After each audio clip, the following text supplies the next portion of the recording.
Good evening, Joe. Thanks very much for your time. Just before we get to the findings and what you're doing about it all, which professions did this study look into? Vuyo, thank you very much for having me on the program tonight. Look, we did a very limited study. It involved roughly about 11 bodies.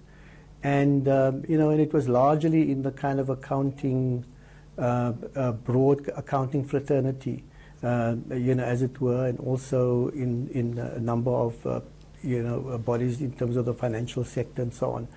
So it is a limited study, and what we have done when we have seen the findings of the study, we have, in our meeting that we had yesterday with professional bodies, tried to expand this. So we have set up a task team that is now broadly representative of the various sectors. We've got about 105 professional bodies that Saqa, is recognizing at this particular point, so that, the task team can look at the findings and see, whether the findings can also be extrapolated across the 105 professional bodies that we do have. So the idea is that, they will then refine the recommendations, and they will then make the recommendations to Saqa. Now, from the findings of the 11 you then did a study on, you're saying that there are systems and mechanisms in place where professional bodies are able to deal with matters of sustainability, unethical conduct, and so on. And then you also say that they have limited resources to deal with those, that break the law or that do wrong things. That almost cancels whatever it is that you're saying these professions have going for them. Yeah, no, Vuyo, what we were saying is that, look, they do have mechanisms in place. The issue and the concern from a sustainability perspective is that if, for example, there's quite a number of court cases and quite a large number of members that gets, take the professional body to court and so on, it seems like more needs to be done in terms of beefing up, those kind of aspects and so on.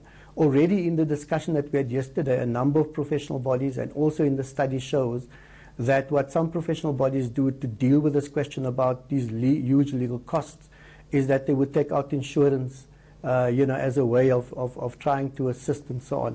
So what we are saying is that, that yes, there are mechanisms in place. At the same time, there's a number of areas that one can actually look at, that professional bodies can beef up, those kinds of issues. Let me also say that, Saqa both recognizes statutory bodies as well as non-statutory bodies. And this study was largely conducted within non-statutory bodies, as it were. I think, as you know, the statutory bodies, are big, and they do have, quite a number of resources and stuff in place. But as I said, that what we are saying is that how can we improve, the system? How can we improve, and how can, proposals be made to make, these bodies much more sustainable going forward? How much of this has got to do with pressure from specifically your accounting and auditing professions on the back of the scandals that some of them have been involved in, and now they want to be seen to be doing something about it? Well, look, Vuyo, the point is that clearly, all of those scandals, in fact, that was in the media, that obviously, is a issue that is in the public eye, and this initiative that we have taken, actually comes from a number of professional bodies themselves. For example, we did the study in collaboration with the Institute for Internal Auditors of South Africa. So So they were, really concerned about this. And of course, there are cases that these bodies are dealing with. So there was clearly a concern there. I must say that from where we are sitting, we saw that, the professional bodies where their members were involved in this public issues and so on, has taken the appropriate steps and set up disciplinary and other kinds of ways of dealing with these members that acted in an unethical way. As the Qualifications Authority, are there particular professions that you have looked at and maybe thought they are dropping the ball or perhaps doing so more than others, and you are perhaps keeping a close eye on them? Look, I can't say that there's any of the bodies that is dropping the ball.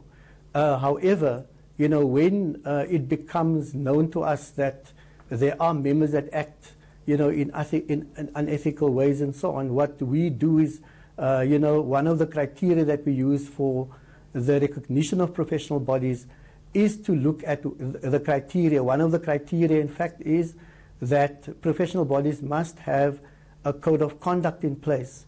And we then, have a look at the code of conduct. We also see that the code of conduct, that the members must stick to it, and what are the actions that gets taken by professional bodies, in terms of making sure that the members stick to, that particular code of conduct.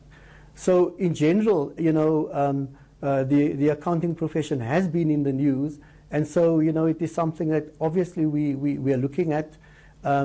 But there are also bodies, in other kind of areas that, that we look at as, particularly if we get complaints from the public or we get complaints from the members themselves. That's where we're going to leave it for this evening. Thanks very much for talking to us this evening, the CEO of the South African Qualifications Authority, Joe Samuels.